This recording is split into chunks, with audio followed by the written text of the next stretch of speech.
Welcome to this 10th lecture session of this online course organized by AKTU, our own university. I am Nivedita Lal from ITM GIDA, Gorakhpur, from the Department of Applied Sciences and Humanities. In this special session, we are going to talk about tenses.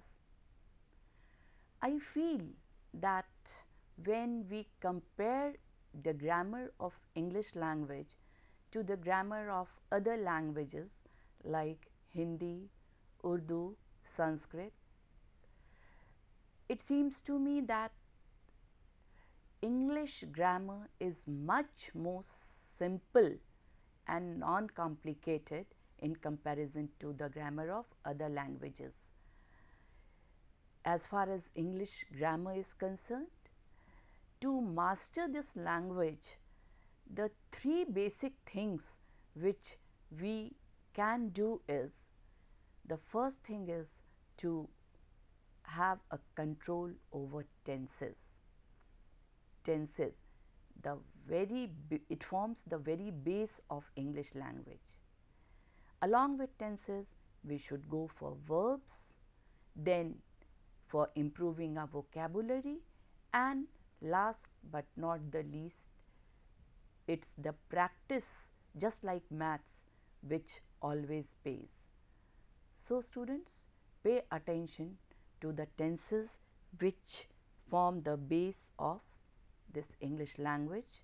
The agenda naturally is to understand the concept and usage of tenses which we commonly use.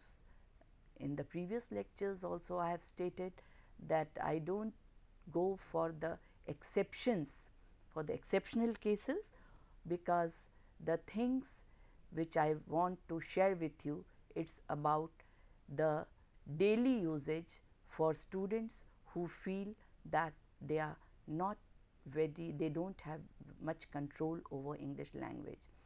So, let us start with present tense first. Simple present tense otherwise is also known as timeless present, because timeless present tense, it does not give us any denotion of the time which the act has happened. Simple present tense is used broadly in the following conditions: when you are referring to habitual actions, actions that you always or never do. Next, when you are referring to unchanging truths, or when you are making general statements of fact. Now, examples are the best modes of getting control over language. Let us take an example of habit. He always comes late to class, or if we want to state a positive sentence, he always comes to class timely. This is a habit, and hence it can be stated through simple present tense. Second thing which we talked about was unchanging truth. The sun rises in the east. Honesty is the best policy. The truths which cannot be changed, which should not be changed, can be stated, can be denoted through this tense. Then general statement of fact also we use. They are friendly to each other. So, these simple sentences which are in the section of simple present tense, the indicators for these are words like always. I always carry an umbrella with myself. Whenever, whenever he comes, he brings sweets for us. Every day, every day at 9 a.m. our class starts. Usually, I don't watch TV after 10 p.m. Often, often we go to play cricket in the field. Frequently, very frequently, my friends ask me to go for picnic. Sometimes, sometimes I feel lazy in the class. Rarely, rarely do I get absent during the periods. Occasionally, occasionally our teacher takes us for a trip. Never, never in my life have I fought with my friends. So, these were some common usage. Now, let us switch over to forms. Forms denote how to use it easily. I study, you study, she studies, we study, they study. When the tense is singular, it is I study, you study again second person, she studies third person singular has to be included es or s. We study, whenever there is plural it will be simple study, and again they study will be in the simple form. The second list of again sentences we can check. I wait singular first person, you wait second person singular, she waits. As soon as it comes to third person singular, s or es is added. We know she waits, we wait, and they wait. So, now we have to be careful that which type of uh, which type of usage we are applying while using simple present tense, and we have to be particular about its rules as well. Next to switch over is simple past tense. As the word itself suggests, past tense is that tense which tells us about the happening that has always happened already, that has already happened. Let us see the usage. When an activity or situation began and ended at a particular time in the past. In other words, when an activity or situation is completed in the past, we use simple past tense. We also use this tense to refer to the past habits. Then when we look for examples, we can say he was late to class yesterday. It has already happened. He was late to class yesterday. We arrived 3 weeks ago. Completed action in the past is again denoted here.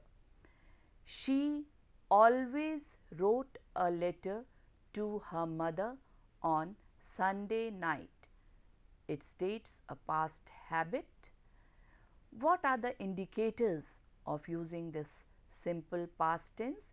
If we will go for it, last night, last night I watched a movie. Week, last week we went for a picnic. Month, we can say that in the previous month I did well in my exams. Yesterday, ago, these are other words which can indicate the time of the past. What are the forms that we are supposed to use? I studied, first person singular, You studied, second person singular. She studied, third person singular. We studied, first person in a group, and they studied, third persons in a group. I waited, singular, first person. You waited, second person singular. She waited, third person singular. We waited and they waited. Now, when we talk about perfect tense, let us first start with present perfect tense. In this present perfect tense, it is commonly used in English. This is to be noted down. This tense is very commonly used in English to refer to the past, any happening of the past. The present perfect is used when an activity happened at an unspecified time in the past, obviously before the present. You have to be careful. Or when an activity has been repeated several times before now. Next, whenever an activity was very recently completed before the present time, or when an activity is not completed in the past. Let us look at some of the examples. They have already seen that movie. It's unspecified time before now. We have visited New York City many times. Again, repeated activity before now. I have just eaten. It is an action that has recently been completed before now. And I have studied Spanish for many years. It is an action not completed in the past. Let us go for the indicators now. Before, ever, never, so far, already, yet, just, recently, for and since. Now, forms we have to pay attention to. It is have or has plus past participle. Examples: I have studied, you have studied, she has studied, we have studied, they have studied. I have seen, you have seen, she has seen, we have seen and they have seen. Form 2, I have walked, you have walked, she has walked, we have walked, they have walked, I have grown, you have grown, she has grown, we have grown and they have grown. The present progressive tense now, which we also call continuous tense. It is more popular actually in between our students as continuous tense. So, we can call it the present continuous tense or present progressive tense.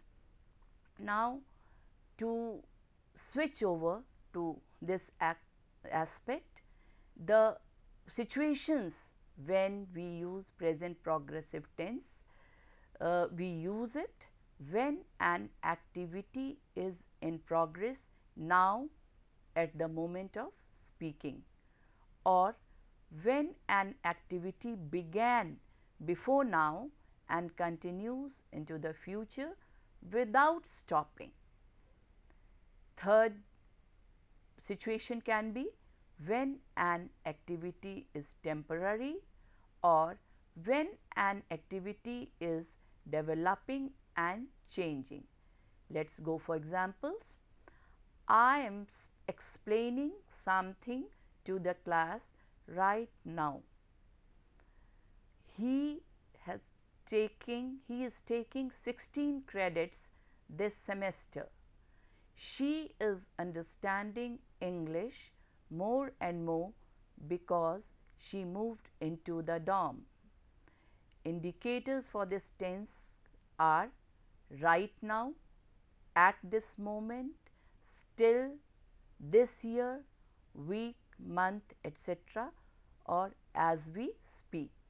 Forms for this category: I am studying, you are studying, she is studying, we are studying, they are studying. And here we have to remember not to get confused about the ing forms, which are often used at variety of situations. Students might get disturbed, but pay attention to these simpler forms and obvious situations. Again I repeat that do not go for very typical situations, because it might get you confused. Now, as far as future tense is concerned, we will see to it in our next lecture. Thank you.